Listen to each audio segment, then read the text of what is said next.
नमस्कार। बीच बहस कार्यक्रम में आप सभी का बहुत बहुत स्वागत, अभिनंदन। मैं हूं आपके साथ निधीश गोयल।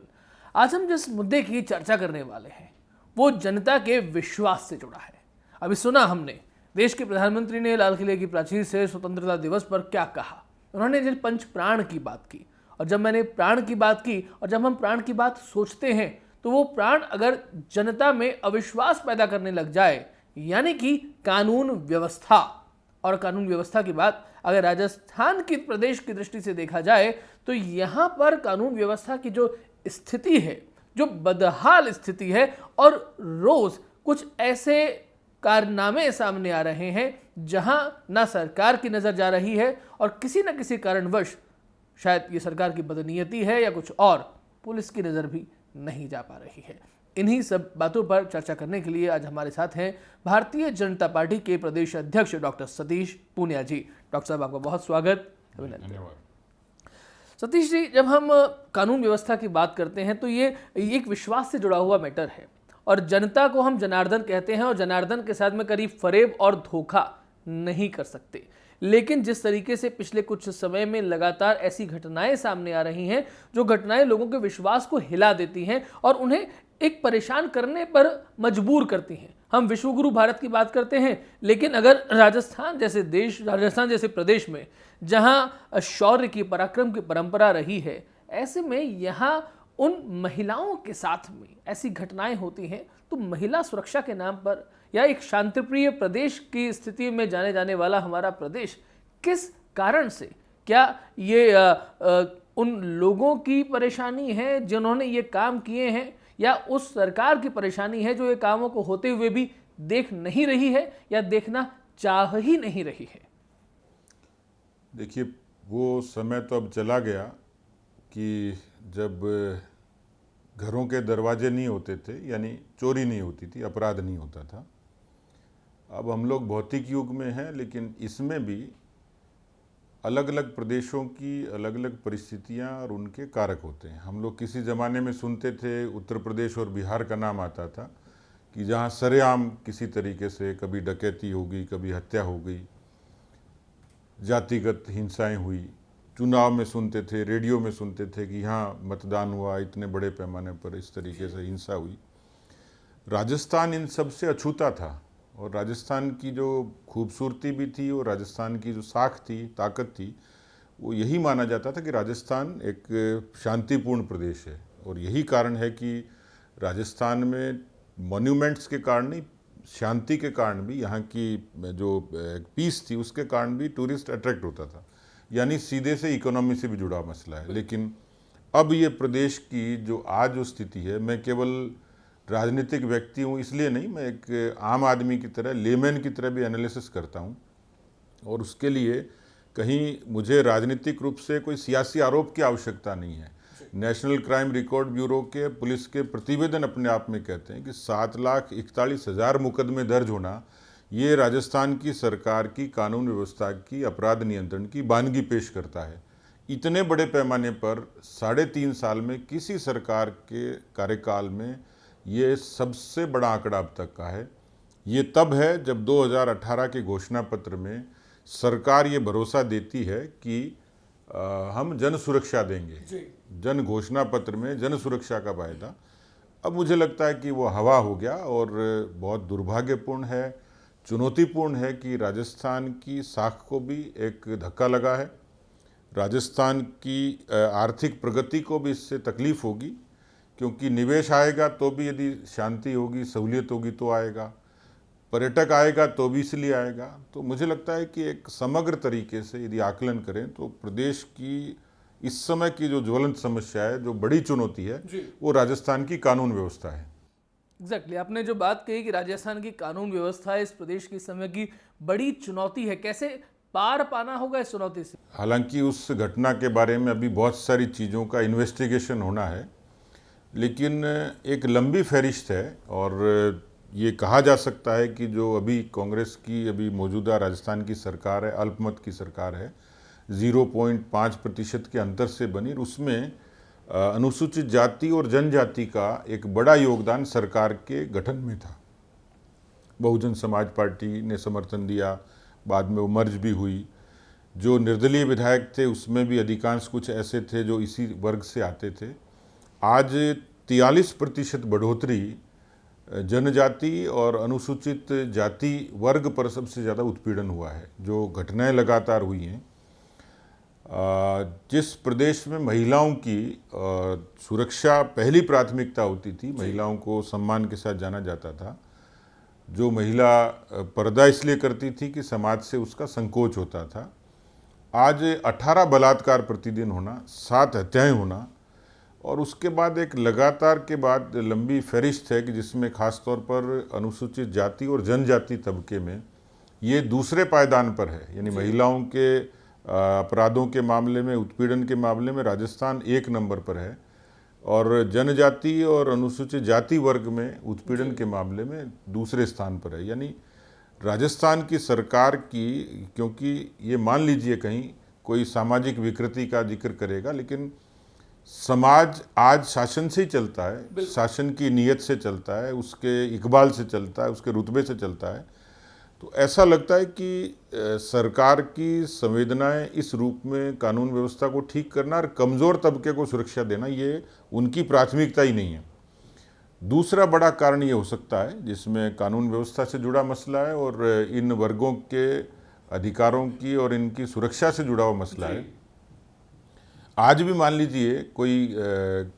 किसी कुएं से पानी पीना, घोड़ी पर किसी दूल्हे की बिनोरी निकालना, मंदिर में प्रवेश को लेकर, तो ये समाज की विकृति हो सकती है, लेकिन समाज की विकृति तभी होती है और अपराध तभी होता है कि जब अपराधी बेखौफ होता है। ऐसा लगता है कि जो हमारा जो प्रशासनिक तंत्र है उस पर राजनीतिक हस्तक्षेप इतना बढ़ गया कि अपराधी को ये पूरा भरोसा है कि मैं कुछ भी करूँगा लेकिन मुझे राजनीतिक संरक्षण मिलेगा और मेरा कुछ बिगड़ेगा नहीं। मुझे लगता है कि इन सब घटनाओं के पीछे समाज की विकृति से पहले जो कारक है वो शासन व्यवस्था की कमजोरी है, उनके इकबाल खत्म होने का कारण राजनीतिक दखलंदाजी पुलिस की, प्रशासन की व्यवस्था में। आपने ये जो अंतिम जो बात कही है कि राजनीतिक दखलंदाजी पुलिस प्रशासन में, क्योंकि मुझे याद आ रहा है कि अभी हाल ही में लोगों ने घटना सुनी है कि एक महिला, क्योंकि जो आपने महिला सुरक्षा पर भी बड़ा प्रश्न एक लगाया है, जिंदा जला दिया जाता है। एक ही घटना काफ़ी होती है इशारा देने के लिए। और राजस्थान में अगर कन्हैयालाल की जघन्य हत्या होती है, एक नृशंस हत्या होती है, बर्बर वो वाकया होता है, उसके बाद में इस प्रदेश की कानून व्यवस्था को इतना माकूल हो जाना चाहिए था कि कोई पत्ता भी अगर कुछ खड़खड़ करता है तो उसकी आवाज़ सरकार तक और पुलिस तक पहुंचनी चाहिए होती है। लेकिन ऐसे में अलवर में एक और कन्हैयालाल हो जाता है, चिरंजी लाल जी की हत्या हो जाती है, 20 लोग मिलकर के मॉब लिंचिंग कर देते हैं। सतीश जी, मैं यहाँ पर आपसे जानना ये चाहता हूँ कि यही सरकार जब विपक्ष में रहती है तो पहलू खान की मॉब लिंचिंग होती है तो बहुत शोर न केवल प्रदेश में बल्कि प्रदेश के माध्यम से देश भर में किया जाता है। तो क्या आरोपी कौन है और हत्या किसकी हुई है, उसका नाम क्या है, उसके आधार पर सरकारें अपना पक्ष या विपक्ष तय करने लगी हैं? देखिए, अपराधी की कोई जाति, पंथ, मजहब और धर्म नहीं होता, ये बात सही है और सरकार को निरपेक्ष होना ही चाहिए। लेकिन जब सरकार खुद तुष्टीकरण पर आ जाए, अपीजमेंट पर आ जाए, क्योंकि ये तो भेद करने की आवश्यकता ही नहीं थी, लेकिन एक भौगोलिक रूप से कुछ जगह विशेष में लगातार निरंतर घटनाओं में इजाफा क्यों होता है कि एक ही एक क्षेत्र में लगातार वहीं साइबर क्राइम भी वहीं होता है, चोरी भी वहीं होती है, डकैती भी वहीं होती हैं, बलात्कार भी वहीं होते हैं। तो जब इस तरीके की घटनाएं होती हैं तो समझ में आता है कि सरकार जब खुद अपराधियों को संरक्षण देती है, सरकार जब खुद तुष्टीकरण करती है, क्योंकि जनता, अपराधी इन बातों को ठीक से ठीक तरीके से देखता है। उदाहरण के तौर पर यदि आप किसी नववर्ष के जुलूस को प्रतिबंध करते हैं, रामनवमी के जुलूस को प्रतिबंध करते हैं, आप इंटरनेट को बैन करते हैं, उसको एक उपक्रम मान लेते हैं कि उससे कानून व्यवस्था दुरुस्त हो जाएगी, लेकिन दूसरी तरफ आप पीएफआई को हिजाब के मामले में परमिशन दे देते हैं, तो इसको अपराधी को अच्छे तरीके से पता है कि तुम्हें प्रोटेक्शन कौन दे रहा, संरक्षण कौन दे रहा है। ये जब भेद होगा तो स्वाभाविक तौर पर जो अपराधी होगा, इस नियत से कोई अपराध करेगा तो अपराधी के मन में एक भरोसा पैदा हो जाएगा कि मैं कुछ भी करूंगा तो इस सरकार के रहते हुए मेरा कुछ बिगड़ेगा नहीं। प्रश्न यही खड़ा होता है कि जब कांग्रेस की सरकार आती है तो ही ये काम क्यों होते हैं। तो ये जो लगातार 3.5 वर्षों में घटनाएं आई हैं, आप इसको यदि किसी पंथ, धर्म, जाति, गोत्र से निरपेक्ष भी सोचेंगे तो यूँ लगता है कि यहाँ अपराधियों का बोलबाला है। ये राजस्थान अपराधियों की शरणस्थली बन गया, अपराधियों की राजधानी बन गया, और इसके लिए सीधे सीधे कोई जिम्मेवार है नैतिक रूप से तो राजस्थान के गृह मंत्री हैं, जिनके पास पुलिस का महकमा है, जिनके पास गुप्तचर संस्थाएं हैं, जिनके पास बाकी सारे संसाधन हो सकते हैं। आज बलात्कार की और इस तरह की घटनाओं में इजाफा क्यों होता है कि सरकार क्यों नहीं तत्परता बरतते हुए फास्ट ट्रैक के जरिए जल्दी उसकी हियरिंग करके उसको इतनी बड़ी सज़ा दे कि बलात्कारी बलात्कार करने से 4 बार सोचे कि मेरा अंजाम क्या होगा। पर ऐसा लगता है कि जो कानून व्यवस्था लचर है और सरकार की संवेदनाएं जब लुप्त हो गई हैं तो ऐसे में कोई उम्मीद नहीं की जा सकती है कि किसी व्यक्ति को न्याय मिलेगा या उसको सुरक्षा मिलेगी या वो इतना भरोसा कर सकेगा। क्योंकि अब जिस तरीके की घटनाएं राजस्थान में लगातार हुई हैं उससे मुझे लगता है कि एक बहुत दुर्भाग्यपूर्ण भी और चिंताजनक भी है। एग्जैक्टली और जब हमने ये बात कही तो लोगों में एक शक्ति की साधना की बड़ी आवश्यकता होती है और प्रधानमंत्री जी ने शक्ति की साधना की कई बार बात कही है और इसीलिए 75 वर्ष आज़ादी के अमृत महोत्सव और उसके बाद के 25 वर्ष किस तरीके से हम आगे बढ़ने वाले हैं। लेकिन जब ऐसे में कुछ बयान इस तरीके के आते हैं जो हमारी फोर्सेस को ही बदनाम करने के लिए प्रयुक्त होते हैं तो क्या ऐसे में विश्वास और खंडित नहीं होगा? क्योंकि हम एक तरफ सामरिक दृष्टिकोण से जो हमारी शक्ति है, हमारा रक्षा कर्तव्य जो निभाते हैं उनको पीछे कर रहे हैं और दूसरी तरफ वो खनन माफिया जहां हम वर्षा ऋतु में देखते हैं कि प्रकृति पृथ्वी का श्रृंगार करती है और जो उन पहाड़ों को लगातार खोद रहे हैं और एक खनन माफिया के तौर पे खोद रहे हैं और सरकार का अंग भी बने हुए हैं। और तब ऐसे में हमारे एक साधु सन्यासी विजयदास बाबा जी आत्मदाह कर लेते हैं, लेकिन तब भी किस तरीके से ये जैसे हम कहते हैं कि शायद बल नहीं पड़ पाता है और कुछ बात होती है और फिर वो बात वहीं की वहीं रह जाती है और जो बातें पहले चल रही थी वही आगे बढ़ जाती है। देखिए, ये भी पहली घटना नहीं है और राजस्थान की ये सारी चीज़ें, क्योंकि आपकी चर्चा से सब चीज़ें जुड़ी हुई हैं और सारी चीज़ें कानून व्यवस्था से, सरकार और शासन से जुड़ी हैं। राजस्थान में इस तरीके से कभी जैसे दूसरे प्रदेशों में माफिया राज की चर्चा होती थी, गुंडा राज की चर्चा होती थी, लेकिन राजस्थान में पिछले कुछ अरसे से जो माफियापन पे, वो चाहे नकल माफिया के रूप में होंगे, पर्यटन माफिया के रूप में होंगे, खनन माफिया के रूप में होंगे, मुझे लगता है कि इस तरीके के इलीगल माइनिंग और इससे जुड़े जितने तमाम पक्ष हैं उससे एक बात समझ में आती है कि राजनीतिक संरक्षण और वो चीज़ तो खैर इसमें शरीक दिखती है, लेकिन संरक्षण के अलावा राजस्थान के संसाधनों से कैसे लूटा जाए, कैसे अर्जित किया जाए, और उसमें सारे जो मापदंड हैं जो नैतिक रूप से उनको ताक पर रख दिया जाए। और अल्टीमेटली जब एक तरफ तो भारत दुनिया के सोलर अलायंस का लीडर बनने की तरफ कोशिश करता है, दूसरी तरफ वही जो आस्था का केंद्र है, जहाँ पर्यावरण अपने आप में बड़ी चुनौती है, वहाँ आस्था अपने आप में बड़ी चुनौती है, वहाँ पर इस तरीके के जब माफिया पनपते हैं, उनको सरकारी संरक्षण मिलता है, तो अंततः वहाँ निश्चित ही ऐसा माहौल होगा कि किसी साधु को क्या, किसी आम आदमी को कब आत्मदाह करना पड़े इसकी कोई गारंटी नहीं दे सकता। अंततः परिणति यही हुई कि आंदोलन के 551 दिन के आंदोलन और लगातार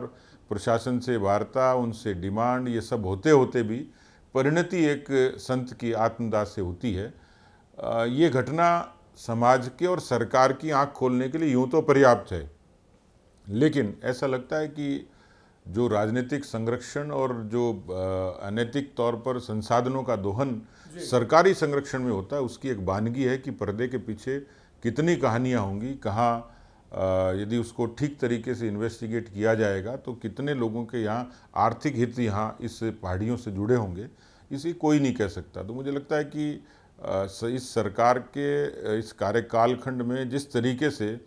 माफियाओं ने धीरे धीरे यहाँ पर कब्जा किया है, उसका एक नमूना था कि उसमें एक संत के आत्मदाह की परिणति के रूप में हुआ। बाल तस्करी का मामला सामने आता है तो लोगों के मनों पर किस तरीके का प्रभाव पड़ता होगा, क्योंकि ये बच्चे ही तो हैं जिनको हम भविष्य के भारत का कर्णधार देखते हैं, जिनके कंधों पर रखी हुई तस्वीर देखते हैं, जिनके लिए हम गीत गाते हैं कि आओ बच्चों तुम्हें दिखाएं झांकी हिंदुस्तान की। लेकिन वो बच्चे ही बाल तस्करी का शिकार होंगे तो हम झांकी किन्हें दिखाएंगे?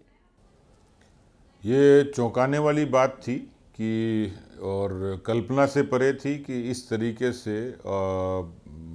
बच्चों की भी तस्करी होती होगी। उसमें राजस्थान इस सारी घटनाओं के पृष्ठभूमि में इस रूप में रहा होगा, तो जिसने भी ये सुना उसको एक तरीके से मानसिक रूप से भी और नैतिक रूप से भी आघात लगा है कि क्या राजस्थान जैसे प्रदेश में इस तरीके की अनैतिक काम भी होते होंगे कि बच्चों की इस रूप में तस्करी और उसका एक केंद्र राजस्थान बन जाए। ये तभी बनता है कि जितनी सारी बातों की चर्चा थी उसमें ये बात भी शरीक है कि अपराधी इतने हौसलेमंद हैं कि वो इससे भी ज़्यादा अनैतिक काम कर सकते हैं, बच्चों की तस्करी तक का वो एक काम यहाँ कर सकते हैं, अनैतिक और नाजायज़ सा काम कर सकते हैं। तो स्वाभाविक है कि ये राजस्थान की सरकार के और उस प्रशासन की नाक के नीचे जब ये सारी चीज़ें घटित होती हैं तो मुझे लगता है कि कई दुर्भाग्य में एक दुर्भाग्य और जुड़ गया बाल तस्करी के रूप में। सतीश जी, हर व्यक्ति का अपना अपना दायित्व होता है, दायित्व बोध होता है। सरकार चाहे जो कर रही है, लेकिन पुलिस प्रशासन जो अपना काम जिसे करना चाहिए, क्योंकि जब वो पुलिस महकमे में आता है तो उसे एक कसम, एक शपथ भी दिलवाई जाती है। क्या सरकार के कुछ गलत नीति निर्णय या उनके दबाव के चलते वही पुलिस अधिकारी अपनी उस शपथ को भूल जाता है कि वो वैसा काम नहीं कर पाता जैसा उसे करना चाहिए? देखिए, यहाँ जो मुझे समस्या अभी समझ में आई उसका एक बड़ा कारण तो राजनीतिक हस्तक्षेप है कि पुलिस और प्रशासन की व्यवस्था में जो राजनीतिक हस्तक्षेप है यहाँ वो चरम सीमा पर है। उसमें राजनीतिक हित तो जुड़े हैं लेकिन आर्थिक हित भी सीधे सीधे जुड़े हुए हैं, और इसलिए मुझे लगता है कि जब ऐसा परिवेश होता है तो उस परिवेश में अच्छे सक्षम अधिकारी उनको शायद नज़रअंदाज कर दिया जाता है, उनकी उपेक्षा होती है या उनको ऐसी जगह डिप्यूट किया जाता है जहां वो परफॉर्म नहीं कर सकते, और यहाँ ऐसे लोग काबिज हो जाते हैं जो केवल परिक्रमा का और मिजाज पुरसी के जरिए, सरकार के नुमाइंदों की मिजाज पुरसी के जरिए वो इस तरीके से इफ़ेक्टिवली काम नहीं कर पाते हैं। और यही कारण है कि पुलिस का मनोबल वो सरकार से जुड़ा होता है। किसी ब्यूरोक्रेट का या किसी भी पुलिस का या प्रशासनिक अधिकारी को यदि राजनीतिक संरक्षण से मुक्ति मिलेगी और उसके अच्छे काम को एप्रिसिएशन मिलेगा, लेकिन यहाँ ऐसा लगता है कि कुएं में भांग पड़ी हुई है और आटे में नमक नहीं, नमक में आटा है कि जिस तरीके से पोस्टिंग में राजनीतिक भ्रष्टाचार, पोस्टिंग के अंदर राजनीतिक भेदभाव, ये इसका जो कारक हुआ जिसके कारण ये सब कुछ घटित हुआ। तो मुझे लगता है कि पुलिस के तंत्र में राजनीतिक दखल और अनैतिक तरीके से गलत लोगों का संरक्षण ये बड़ा कारण है कि पुलिस और प्रशासन ठीक से परफॉर्म नहीं कर पा रहा है। सतीश जी, चूंकि कार्यक्रम के अंतिम भाग में और आपने कहा कि पूरे कुएं में ही एक तरीके से भांग पड़ी हुई है, तो जहां हम बात देखते हैं कि ना महिला सुरक्षा ठीक से हो पा रही है, बाल तस्करी की बात सामने आ रही है, मॉब लिंचिंग की बात सामने आ रही है, साधु सन्यासी आत्मदाह कर रहे हैं, तो राजस्थान में हो क्या रहा है? अगर हम समस्याएं एक तरफ लेकर के चले तो क्या इन समस्याओं का कोई समाधान भी है, या हम केवल और केवल प्रश्न ही करते जाएंगे और समाधान उसके बाद में मिलेगा जब चुनाव हो जाएंगे, क्योंकि उसको आने में भी तो समय है? देखिए, मैंने शुरू में चर्चा में कहा था कि दो पक्ष हैं, एक समाज का पक्ष है और एक शासन का पक्ष है। समाज की विकृति का प्रतिशत कम होगा और शासन के जरिए जो व्यवस्था कायम होती है उसका प्रतिशत ज़्यादा होगा। एक अक्सर थानों के बाहर आपने देखा होगा एक पंचलाइन लिखी होती है कि अपराधियों में भय और आम जन में विश्वास। मुझे लगता है कि आज की वानगी यही है कि इसको पंचलाइन को उल्टा कर दीजिए कि आम जन में भय और अपराधियों में भरोसा कि कुछ भी करेंगे हमारा कुछ बिगड़ेगा नहीं। और इसलिए पहली जिम्मेवारी वो शासन की है। शासन का इकबाल खत्म होता है तो अपराध बढ़ते हैं, ये सीधी सी बात है। और शासन का इकबाल राजस्थान में पूरे तरीके से गृह मंत्री के और मुख्यमंत्री के राजकाज में खत्म हो चुका है। तो आज के इस कार्यक्रम में जो मूल भाव निकल कर के सामने आया है कि चाहे महिला सुरक्षा की बात हो या बाल तस्करी की बात हो या मॉब लिंचिंग की बात हो, कानून व्यवस्था की बात हो, एक शांति प्रिय प्रदेश के तौर पे जाने पहचाने वाले राजस्थान में ये सभी स्थितियां अगर किसी एक कारण से बर्बाद होती जा रही हैं तो वो केवल और केवल शासन के इकबाल का खत्म होना है। और अगर शासन का इकबाल जनता के मनों से खत्म होता है तो जनता अपने मन से आपको निकाल करके बाहर फेंकने में अधिक समय नहीं लगाएगी, क्योंकि जनता जनार्दन है और जनता के साथ आप ना फरेब कर सकते हैं ना धोखा कर सकते हैं, क्योंकि काल का प्रवाह है और काल का प्रवाह कभी किसी को बख्शता नहीं है। इसलिए कोई अजर नहीं है, कोई अमर नहीं है, कोई हमेशा टिक नहीं सकता। खैर, आगे देखेंगे, समय बताएगा कि किसकी बारी कब आती है। आज के कार्यक्रम में इतना ही। सतीश जी हमारे साथ जुड़ने के लिए आपका बहुत धन्यवाद। जय हिंद, जय भारत।